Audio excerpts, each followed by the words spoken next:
한국인의 유일한 단점은 너무 겸손하다는 것입니다. 자신들이 얼마나 대단한지 정작 한국인들만 몰라요. 수백 명의 청중들 앞에 선 파란 눈의 미국인 교수. 그의 입에서 나온 이 말 한마디가 강연장을 숨죽이게 만들었습니다. 이 말은 무슨 의미였을까요? 여러분, 한국인보다 한국을 더 사랑하는 미국인으로 유명한 미국 펜실베니아 주립대 사회학 교수 샘 리처드를 아시나요? 그는 40년 이상 한국 문화를 연구해온 진정한 한국 찐팬으로 유명하죠. 세계적인 석학이자 사회학자인 샘 리처드 교수는 자신의 강연에서 한국의 유일한 단점은 너무 겸손하고 배려한다는 것이라는 놀라운 발언을 했습니다. 이 말이 왜 우리에게 특별하게 다가오는 걸까요?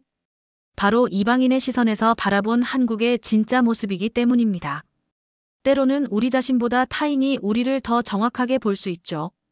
한국인보다 한국을 더 깊이 이해하고 연구한 그가 바라본 한국은 어떤 나라일까요? 샘 리처드 교수는 또한 자신의 강연에서 충격적인 제안을 했습니다.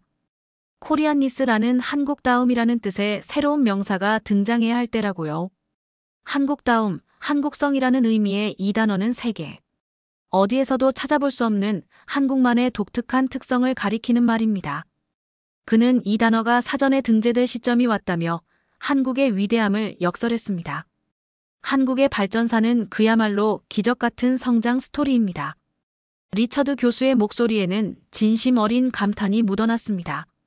1950년대 한국 전쟁 이후 폐허가 된 나라에서 이제는 세계 10위권 경제대국으로 성장한 한국. 불과 70년 만에 일어난 이 기적 같은 변화는 세계 역사에서 유례를 찾기 힘든 기적과도 같은 일인데요. 어쩌면 우리는 너무나도 당연한 역사의 과정이라고 생각하고 있는지도 모릅니다. 한국은 과거에 어려웠던 나라가 세계적인 슈퍼스타로 변신한 극적인 드라마와도 같다며 1960년대만 해도 아프리카의 가나보다 GDP가 낮았던 나라가 지금은 세계 트렌드를 이끌고 세계의 힘을 선도하는 국가가 되었다는 사실은 세계의 경제학, 사회학 교과서를 다시 쓰게 만들었죠. 한강의 기적이라 불리는 이 놀라운 성장, 그 이면에는 무엇이 있었을까요? 샘 리처드 교수는 한류 현상을 언급하며 이 질문에 답합니다. K-팝, K-드라마, K-뷰티 등 이제는 K자만 붙여도 세계적인 트렌드가 되는 놀라운 문화적 영향력. 그는 한류를 일으킬 수 있었던 원동력이 바로 한국인들의 특별한 특성에 있다고 말합니다. 한국인들의 가장 큰 특징은 무엇일까요? 강연장을 가득 메운 청중들이 숨을 죽인 채 그의 다음 말을 기다렸습니다. 그것은 바로 겸손함입니다.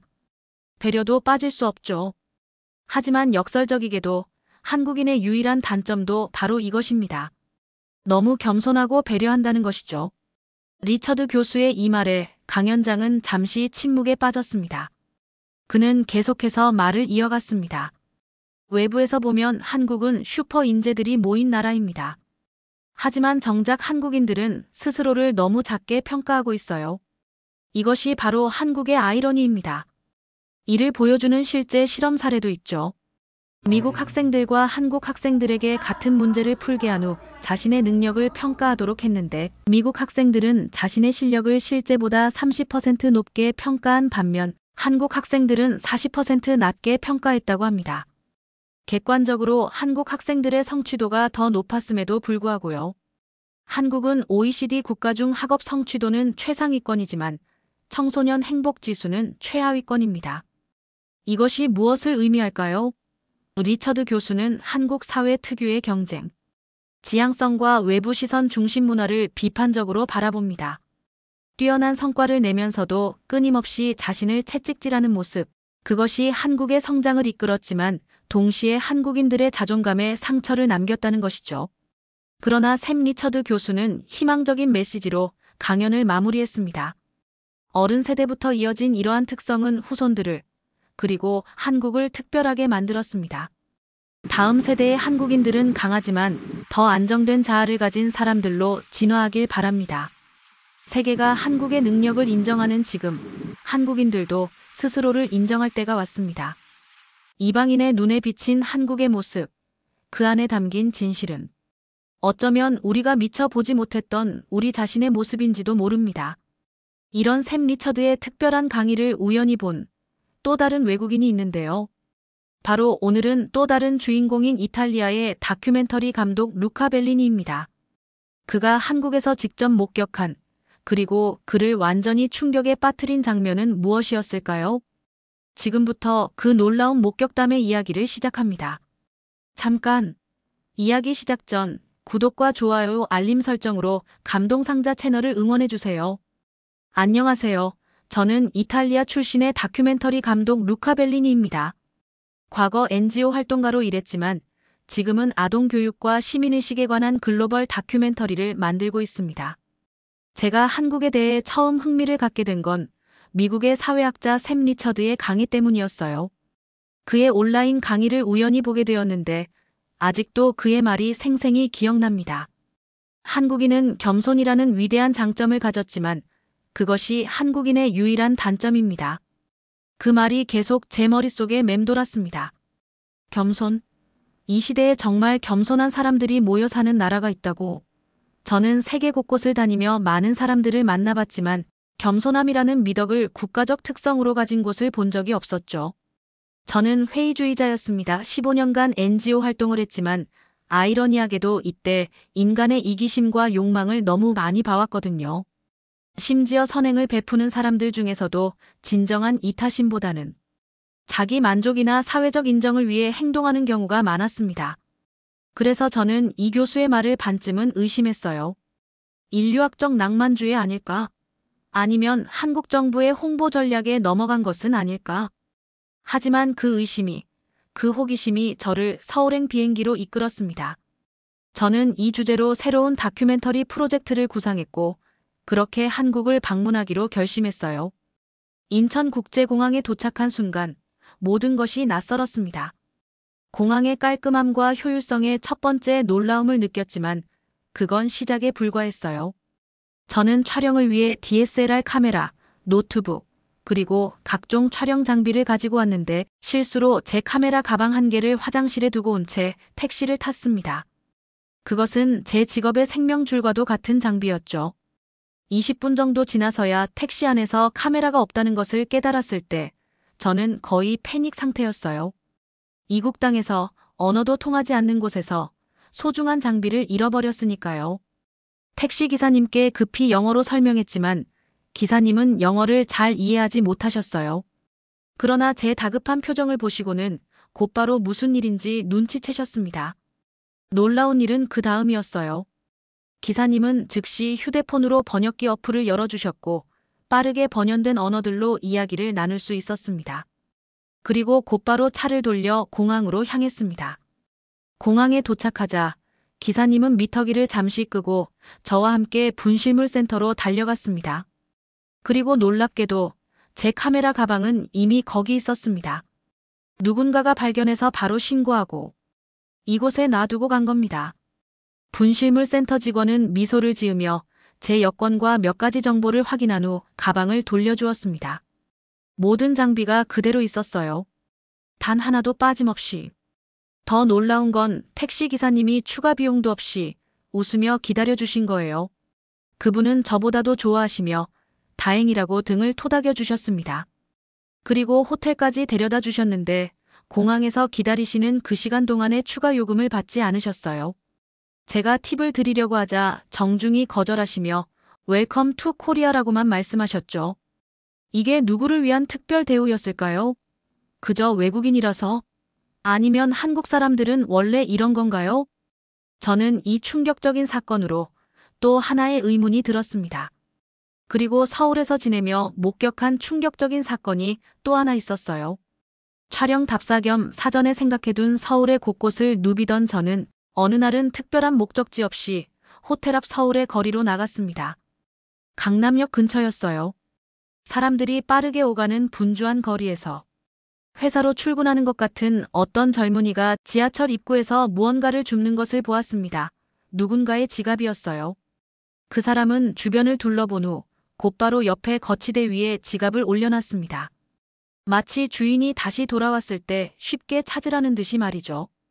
이 모든 과정에서 그는 마치 당연한 일을 하는 것처럼 보였습니다. 특별한 행동이라는 인식도 없이 그저 해야 할 일을 한 것 같았어요. 저는 그 모습을 멀리서 지켜보았습니다. 그리고 문득 깨달았죠. 샘 리처드 교수가 말한 한국다움이 이런 것일까? 일상에 깊숙이 배어있는 배려와 정직함, 그것도 아무런 보상이나 인정을 바라지 않는. 하지만 아직은 판단하기 이른 것 같았습니다. 저는 문득 한국의 진짜 민낯이 궁금했습니다. 그들이 관찰당하고 있다는 사실을 모르는 상태에서의 행동. 그것이 진짜 한국인의 모습일 테니까요. 그래서 저는 결심했습니다. 한국 사회의 구석구석을 카메라에 담기로요. 특히 아이들 그리고 노인들을 대하는 방식에 주목하기로 했습니다. 왜냐하면 사회의 진정한 모습은 가장 약한 이들을 어떻게 대하는지에서 드러나기 때문이죠. 서울의 거리를 걷다 보니 곳곳에서 낯선 광경들이 눈에 들어왔습니다. 한국어를 모르는 외국인 관광객이 길을 잃었을 때 바쁜 출근길임에도 불구하고 웃는 얼굴로 열심히 설명해주는 회사원들. 그리고 교통약자에게 지하철에서 자리를 양보하는 것이 마치 어떤 불문율처럼 자연스럽게 이루어지는 모습들. 특히 인상적이었던 건 어느 식당에서 있었던 일이었어요. 제가 앉아있던 자리 근처로 나이 지긋한 할머니 한 분이 들어오셨는데 즉시 3명의 젊은이들이 다 먹었다는 듯이 손짓하며 자리에서 일어나 할머니께 식사 자리를 양보하려고 했습니다. 그 젊은이들은 서로 다른 테이블이었는데 그것도 서로 먼저 양보하겠다며요. 결국 할머니는 수줍게 웃으시며 그중 한 자리에 앉으셨고 다른 젊은이들은 자연스럽게 다시 자리에 앉아 식사를 이어갔습니다. 제 고향 이탈리아에서라면 어땠을까요? 솔직히 말해서 이런 일은 상상하기 어렵습니다. 물론 이탈리아 사람들도 따뜻하고 친절하지만 이렇게 자연스럽게 아무런 망설임 없이 선뜻 나서며 낯선 이에게 배려를 베푸는 문화는 보기 드문 일이죠. 저는 점점 더 깊은 호기심에 사로잡혔습니다. 이 나라 대체 뭐지? 어떻게 이런 사회가 가능할까? 그리고 이것이 과연 샘 리처드 교수가 말한 한국다움의 본질일까? 그 답을 찾기 위한 저의 여정은 이제 막 시작되었습니다. 다음은 한국의 어린이들을 만나러 가기로 했어요. 아이들의 행동에서 어쩌면 이 사회의 본질을 더 명확하게 볼 수 있을 테니까요.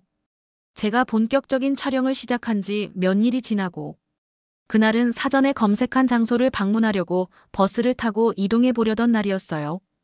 아침 일찍부터 남산, 경복궁, 그리고 한강공원까지 이어지는 긴 일정이었습니다.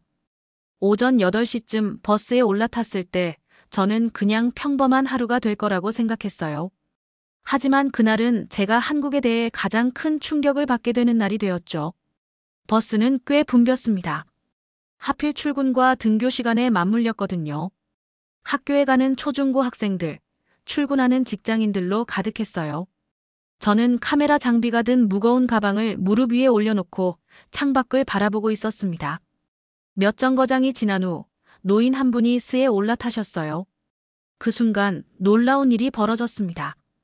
2명의 초등학생으로 보이는 아이들이 미소를 띤 채 동시에 자리에서 일어나 그분께 자리를 양보했어요. 망설임 없이, 당황스럽다는 표정 변화도 없이 마치 숨을 쉬는 것처럼 자연스럽게요. 저는 카메라를 꺼내 그 순간을 담고 싶었지만 사전 동의를 얻지 못했고 혹여 그 자연스러운 모습을 방해할까봐 그냥 지켜보기만 했습니다. 아이들은 자리에서 일어난 후 버스 손잡이를 잡고 서 있었어요. 그들의 표정에서는 어떤 불만도 없었습니다. 반대로 자신이 엄청난 일을 했다는 자랑스러움도 찾아볼 수 없었습니다. 그저 당연한 일을 한 것 같은 표정이었죠. 혹시 제가 우연히 본 특별한 장면은 아닐까요? 그래서 저는 계속해서 관찰하기로 했습니다. 그날 오후 학교가 끝나는 시간대에 맞춰 한 초등학교 근처의 횡단보도 부근 벤치에 앉아 있었어요. 그곳에서 보게 된 장면은 더욱 충격적이었습니다. 횡단보도 앞에 나이 지긋한 할머니 한 분이 서 계셨어요. 신호가 바뀌고 사람들이 길을 건너기 시작했지만 할머니는 걸음이 느려 신호가 다시 빨간불로 바뀔 때까지 횡단보도를 다 건너지 못할 것 같았습니다. 바로 그때 교복을 입은 2명의 중학생, 남자아이들이 할머니를 발견하고는 다시 돌아와 할머니의 양쪽에서 부축해드렸어요. 그들 덕분에 할머니는 안전하게 횡단보도를 건널 수 있었죠. 더 놀라운 건 대기하던 도로의 차들이었습니다. 신호가 바뀌었음에도 불구하고 어떤 차도 경적을 울리지 않았어요. 모두가 조용히 기다렸습니다. 마치 이런 상황이 특별한 게 아니라는 듯이요. 저는 그 아이들에게 다가가 물었습니다. 혹시 할머니를 아세요? 그들은 고개를 저었습니다. 아니요, 처음 봤어요. 그런데 왜 도와드린 거예요? 제가 다시 물었습니다. 한 아이가 대답했습니다. 그냥. 할머니가 혼자 힘으로 건너시기 어려워 보였어요. 위험하실 것 같았어요. 그 말에서 어떤 거창한 이유도 없었습니다. 그저 도움이 필요한 사람을 돕는 것. 그게 당연하다는 듯한 태도였어요. 이런 행동을 누가 가르쳐 줬나요? 제가 궁금해서 물었습니다. 아이는 잠시 생각하더니 대답했습니다. 엄마가요. 그냥 그렇게 해야 한다고요. 그 답변이 제 마음에 깊은 울림을 주었습니다. 그냥 그렇게 해야 한다. 이 단순한 말 속에 한국 사회의 본질이 담겨 있었어요. 다른 날에는 비가 오는 날이었습니다. 학교 앞에서 서로의 우산을 나누어 쓰는 아이들. 자신은 비를 맞으면서도 친구에게 우산을 씌워주는 모습, 심지어 낯선 어린 학생에게 우산을 빌려주는 주변 가게 주인까지.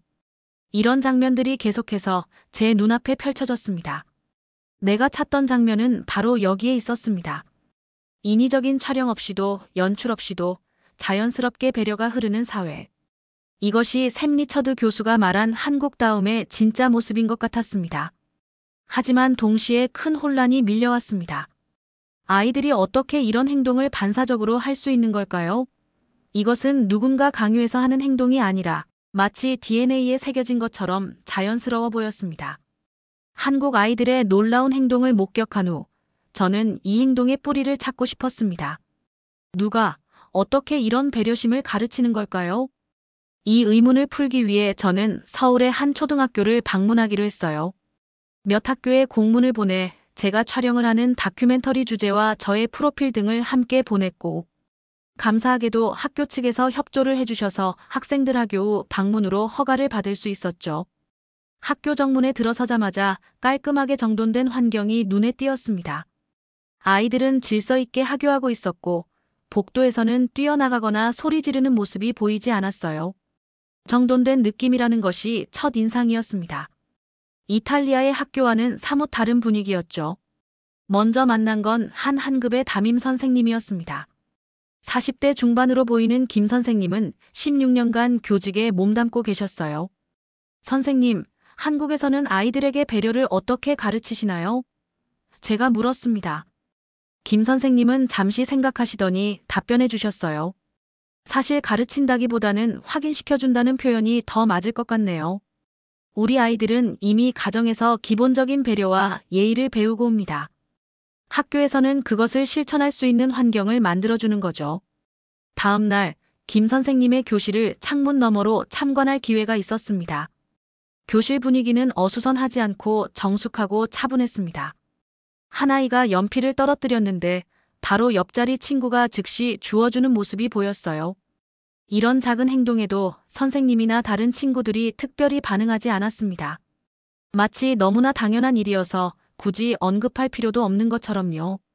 수업이 끝난 후 급식 시간, 아이들은 차례대로 줄을 서서 음식을 받고 서로를 기다려 함께 식사를 시작했습니다.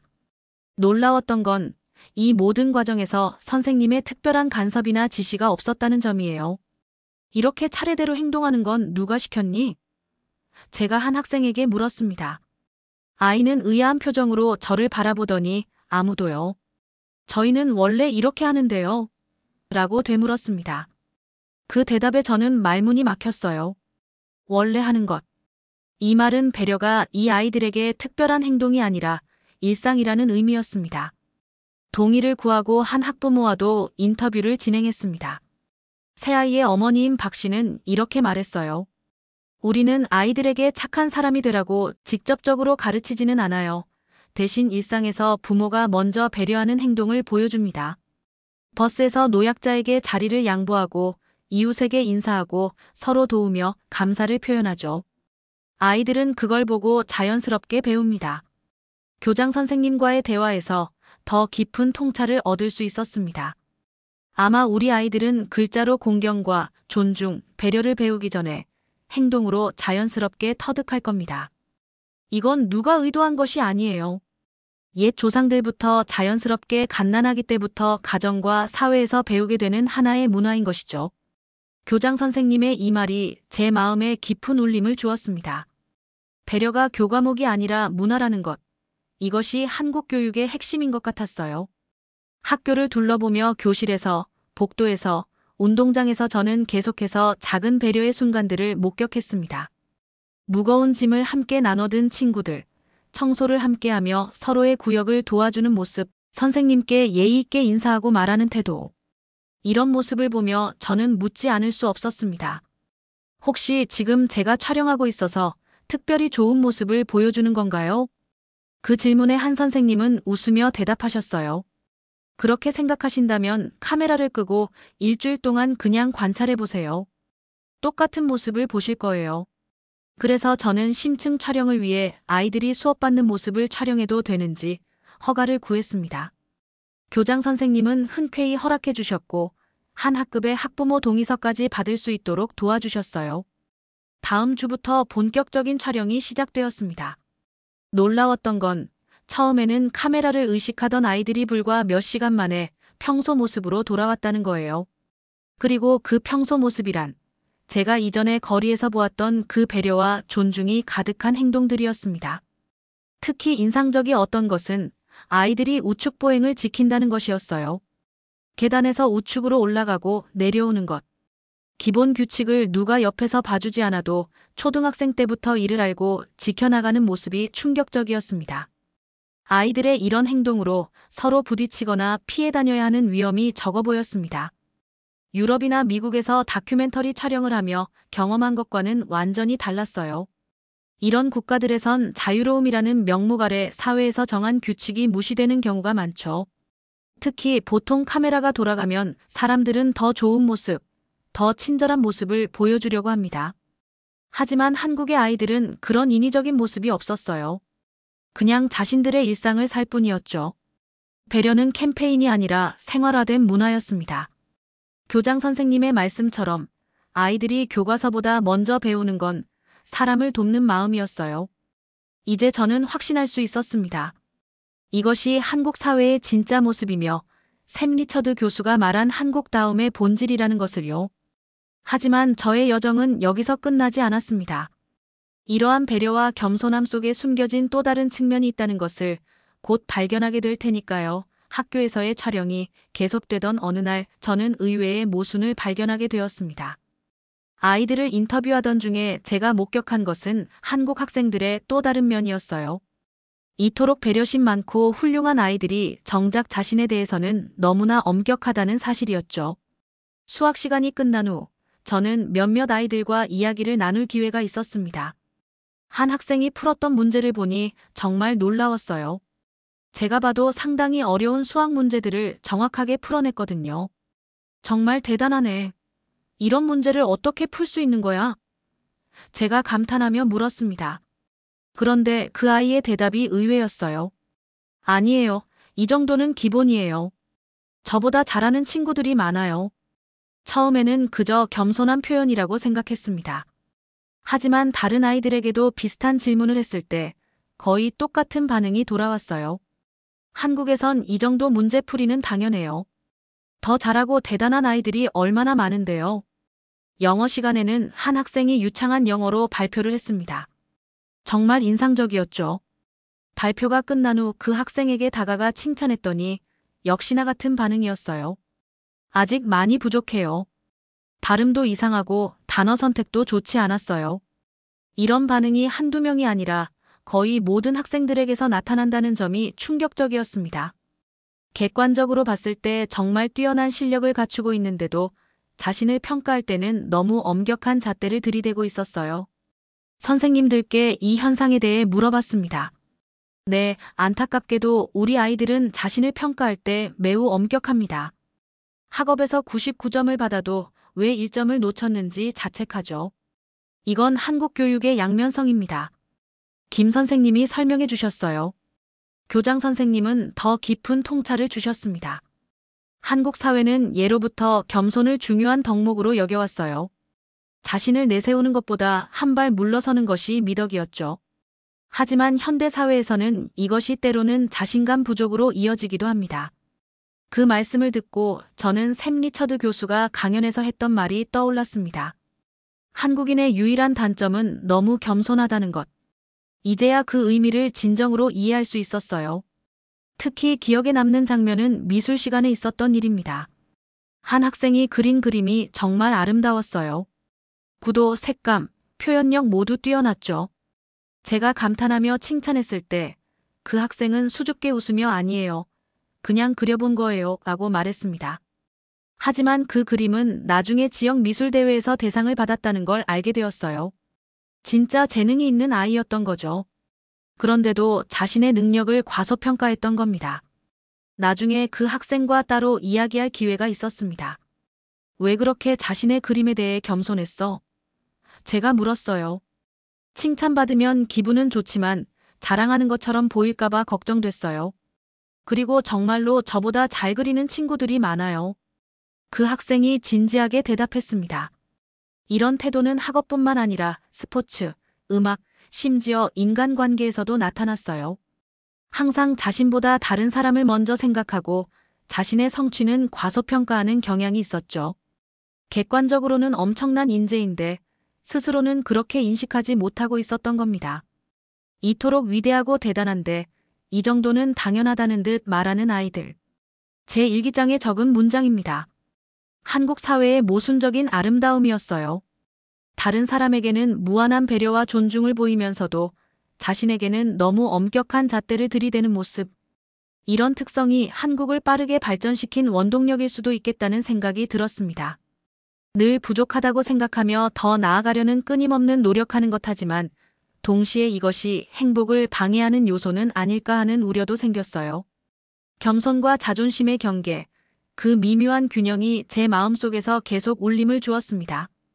진짜 위대한 사람은 스스로를 드러내지 않는다는 진리를 한국 아이들에게서 배우고 있었죠. 하지만 동시에 의문도 들었습니다. 이런 위대한 겸손은 계속될 수 있을까? 혹시 스스로를 너무 억누르고 있는 건 아닐까? 한국의 다음 세대는 어떤 모습일까요? 배려와 겸손은 유지하면서도 자신의 가치를 인정할 줄 아는 균형 잡힌 모습으로 성장할 수 있을까요? 이 질문을 안고 저는 마지막 여정을 준비했습니다. 한국에서의 마지막 날, 저는 남산타워에 올라 서울의 전경을 바라보고 있었습니다. 아침 일찍이라 사람이 많지 않았어요. 한 달간의 여정을 마무리하며 이 도시를 내려다보니 복잡한 감정이 밀려왔습니다. 처음 이곳에 왔을 때 저는 회의적이었습니다. 샘 리처드 교수의 말이 과장된 것은 아닐까? 정말 이런 사회가 가능할까? 그런 의문을 품고 시작한 여정이었지만 이제는 다른 질문을 던지고 있었어요. 왜 세계의 다른 나라들은 이런 가치를 잃어버렸을까? 어떻게 하면 다시 배울 수 있을까? 전 세계가 개인주의와 경쟁에 몰두하는 동안 이곳 한국에서는 여전히 배려와 겸손이 살아 숨쉬고 있었습니다. 물론 완벽한 사회는 없겠죠. 한국도 분명 많은 문제와 도전을 안고 있을 겁니다. 하지만 제가 본 것은 분명했어요. 인간에 대한 근본적인 존중, 그것이 이 사회의 기반이었습니다. 공항에서 카메라를 찾아준 택시기사님, 횡단보도에서 할머니를 도운 학생들, 자리를 양보하는 사람들, 그리고 뛰어난 능력에도 불구하고 겸손함을 잃지 않는 학생들. 그리고 깨달았습니다. 나는 지금 샘 리처드 교수와 같은 생각을 하고 있다는 것을요. 정말로 코리안리스라는 새로운 단어가 필요하다고 말이죠. 그것은 한국다움, 한국성이라는 의미를 넘어서는 무언가였습니다. 한국의 특별함은 K-팝, K-드라마 또는 첨단 기술에만 있는 것이 아니었습니다. 그것은 평범한 사람들의 일상 속에 녹아있는 배려와 존중의 문화였어요. 이것이야말로 세계가 한국에게서 배워야 할 진짜 한류가 아닐까요? 마지막 인터뷰를 위해 저는 다시 학교를 찾았습니다. 이번에는 고등학생들을 만나보고 싶었어요. 미래의 한국을 이끌어갈 세대들이니까요. 서울의 한 고등학교에서 저는 10명의 학생들과 대화를 나눴습니다. 놀랍게도 그들은 자신들의 문화에 대해 양가적인 감정을 품고 있었어요. 배려와 겸손은 좋은 가치예요. 하지만 때로는 너무 자신을 억누르게 되는 것 같아요. 한 학생이 말했습니다. 그리고 다른 학생은 이렇게 덧붙였어요. 균형을 찾으려고 노력해요. 다른 사람을 존중하면서도 자신의 가치도 인정받는 그런 사회요. 그들의 말에서 저는 희망을 보았습니다. 그들은 한국의 소중한 전통 가치는 지키면서도 더 건강한 자아 존중감을 가진 세대로 성장하고 있었어요. 이것이야말로 진화가 아닐까요? 출국 전날 밤, 저는 호텔 창문 앞에 서서 불빛으로 빛나는 서울의 야경을 바라보았습니다. 그리고 마지막 기록을 남겼어요. 이건 단순한 문화적 특성이 아니다. 이것은 인류의 본질에 관한 것이다. 우리는 서로를 돕고 존중하고 배려하도록 태어났다.